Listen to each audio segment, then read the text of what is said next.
వాళ్ళందరితో మాట్లాడటం అనే సెలబ్రిటీలు కదా అందరూ, వాళ్ళ దగ్గరికి వెళ్ళడానికి ఇబ్బంది అవుతుంది ఒకసారి, వాళ్ళ అపాయింట్మెంట్లు దొరకవు. దానికి ఇప్పుడు ఎట్లా మీరు ఉత్తరం నా లెటరే అండి చాలా చాలా కార్యక్రమాలు మందికి ఉపయోగపడుతుంది ఉత్తరం అనేది. మీరు చూడండి, మీరు ఫోన్ చేస్తే ఆ రెస్పాన్స్ వేరే ఉంటుంది. కొన్ని ఒక మంచి నేను ఉత్తరాలు రాయడంలో చాలా అంటే ఎక్స్పర్ట్. ఉత్తరాలు పోయినాయి కదా ఈ రోజుల్లో. లేదు అని ఇప్పుడు అన్ని మెయిల్స్ వచ్చాయి కదా, ఈమెయిల్ లేదు వాట్సాప్లో పంపిస్తాం. మంచి బ్యూటిఫుల్ లెటర్ నా లెటర్ హెడ్ మీద తయారు చేస్తాను. ఈ కార్యక్రమం ఇది నేను ఏం చేయాలనుకుంటున్నాను, ఎందుకు చేయాలనుకుంటున్నాను. ఇంకోటి సుందర్ గారు, ఏదన్నా ఒక అవార్డు ఇచ్చినప్పుడు కానీ ఒక సత్కారం చేసినప్పుడు కానీ ఇప్పుడు ఒక పద్ధతిగా పెట్టుకున్నాను నేను ఇప్పుడు మనం నాటకాలు వేసినప్పుడు నాంది ప్రస్తావన ఉంటుంది. అంటే ఏ నాటకం వేసినా ఒక నాంది చెప్తాం, ప్రస్తావన చెప్తాం. ఇప్పుడు కార్యక్రమాలు కూడా నేను ఇది ఖచ్చితంగా నేను చెప్పాలి మీకు. కార్యక్రమానికంటే ముందు నేను ఏదో నా హిస్టరీ అంతా చెప్పడం, నేను చేసిన కార్యక్రమంలో వల్లే వేయనండి. ఒక కార్యక్రమం చేస్తున్నాను, ఒక అవార్డు సంస్కార అవార్డు ఇస్తున్నాను ఒకరికి, గరికపాటి గారికి ఇస్తున్నాను.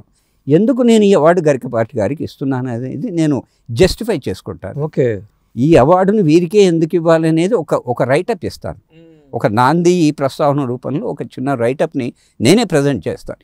ఈ కారణాల వల్ల నేను ఈ అవార్డుని వీరికి ఇస్తున్నాను. అది ప్రతి అవార్డు, అది ఏ అవార్డు అయినా కానివ్వండి, హెచ్ఎం రెడ్డి అవార్డు అయినా కూడా ఫలాని వ్యక్తికి ఇచ్చినప్పుడు ఆ వ్యక్తిలోని ఏ గుణాల వల్ల నేను ఈ అవార్డు వారికి ఇస్తున్నాను.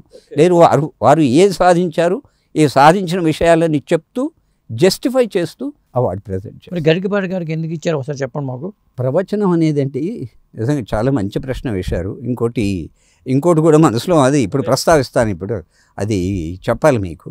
ప్రవచనం అనేది ఇప్పుడు మనిషిని మార్చగలిగింది మాట ఒక్కటేనండి. ఈ చెప్పే విధానంలో కూడా మీకు గరికపాటి గారి గురించి కానీ చాగంటి వారు వీరంతా కూడా మహానుభావులు.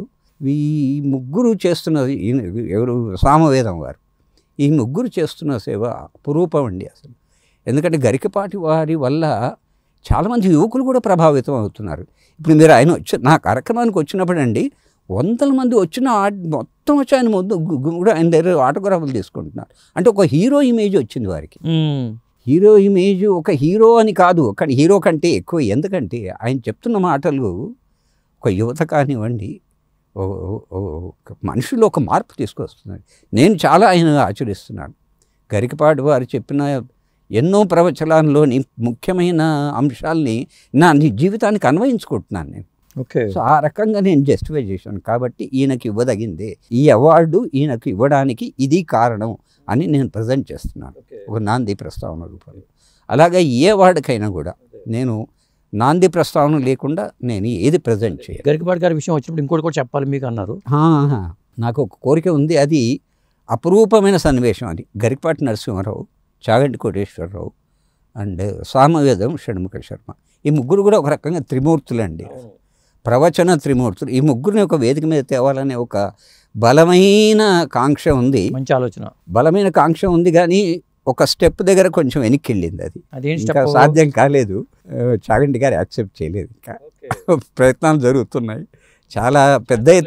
అంటే గరికపాటి గారు, చాగంటి గారు కొన్ని భేదాభిప్రాయాలు ఉండి అంటూ ఉండొచ్చు, కాదని లేవు. కానీ వాళ్ళ ప్రభావం అనేది ఉంది కదా జనం మీద. ఇప్పుడు నాకు తెలిసి సమాజంలో వీళ్ళ ప్రవచనాలు వినని వాళ్ళు ఎవ్వరూ లేరండి. ఒకరికి అభిమానులు కావచ్చు. గరికపాటి గారిని విప్లవాత్మకంగా ఉంటాయి కొద్దిగా. అబ్సల్యూట్లీ, ఇది సంప్రదాయబద్ధంగా చాగంటి గారు ఉంటారు. నేనేమంటున్నానంటే సరే మీ ముగ్గురు మీ మధ్యలో ఏది ఉన్నా ఎలా ఉన్నా కూడా మీరు వాళ్ళు కూడా బాగుంటారు. They are good to each other. ఒకరినొకరు చాలా ప్రశంసించుకుంటారు. చాగంటి వారిని గరికపాటి వారు, గరికపాటిని చాగంటి, వీళ్ళందరూ ప్రశంసించుకుంటారు. కానీ మీ వేదిక మీద రావడానికి కొన్ని ఇబ్బందులు ఉన్నాయి, అదేంటో తెలియదు. బట్ వర్కౌట్ చేస్తున్నాం. తప్పకుండా ఈ ముగ్గురు కలిస్తే మాత్రం ఒక అపురూపమైన ఈ లవకుశ ఎట్లయితే హిట్ అయిందో ఆ రకంగా చేయాలని ఒక బలమైన ఆశయం ఉంది నాకు. ప్రయత్నాలు జరుగుతున్నాయి. ఆధ్యాత్మికవేత్తలకి ఈగోలు ఉండవు కదండి, ఉండవు. కాబట్టి ఆ ముగ్గురు కలిస్తే అందరూ వాళ్ళ అభిమాని. ఇప్పుడు సమాజంలో ఎక్కువ భాగం వాళ్ళ అభిమానులే ఉన్నారు. ఇప్పుడు ఇంతమంది అభిమానులకు ఒక కండ్ల విందే కదా, ఒక పెద్ద పండగ లాంటిది. సో దాని మీద ప్రయత్నం జరుగుతోంది. మోస్ట్లీ సఫలీకృతం అవుతాననే అనుకుంటున్నాను. అదొక ఆశయం పెట్టుకున్నాను. అవుతుందండి, చేయాలి. ఎలాగైనా ప్రవచన త్రిమూర్తులు బ్రహ్మ విష్ణు మహేశ్వరులు ఎట్లాగో ఈ ముగ్గురు అట్లాగా నేను పర్సనల్గా ఫీల్ అవుతాను. చాలామంది ఫీల్ అవుతారు అలాగా. సో అంచేత ఈ ముగ్గురు కలవాలనేది ఒక ప్రగాఢమైన కాంక్ష ఉంది. అది ఇది మంచి ఆలోచన. అది ఇలాగే ఇట్లా వైవిధ్యమైన ఆలోచన మీలోంచి ఎలా వస్తున్నాయి ఇవి? నాకు ఒక్కోసారి మధ్యరాత్రి వస్తుంటాయండి. నాకేంటంటే మధ్యరాత్రి ఒక్కసారి మేలుకు వస్తుంది. మేలుకు వచ్చినప్పుడు చిన్న ఆలోచనలు అట్లా పరంపరలు వెళ్ళిన తొందరగా మన నిద్ర పట్టు. ఒకసారి నిద్ర వేసిన తర్వాత మనకు నిద్ర పడదు జనరల్గా. ఒక 5 minutes అట్లా వెళ్తుంది, అప్పుడు వస్తుంది నాకు ఆలోచన.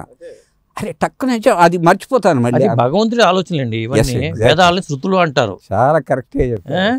అలాంటి అవి భగవంతుడు చెప్పే సూచనలే. అబ్సల్యూట్. ఆయన మనకేదో మనం వచ్చిందని అనుకుంటాం కానీ అది అక్కడి నుంచి వచ్చిందే. చాలా కరెక్ట్గా చెప్పారు. సో అది భగవంతుని సూచనని అది టక్కున రాసేసుకోవడం, దాన్ని ఇంప్లిమెంట్ చేయడం, అట్లాగా ఆ విధంగా చేయాలి. అది ఎప్పటికైనా చేద్దామని ఒక సంకల్పం పెట్టుకున్నాను.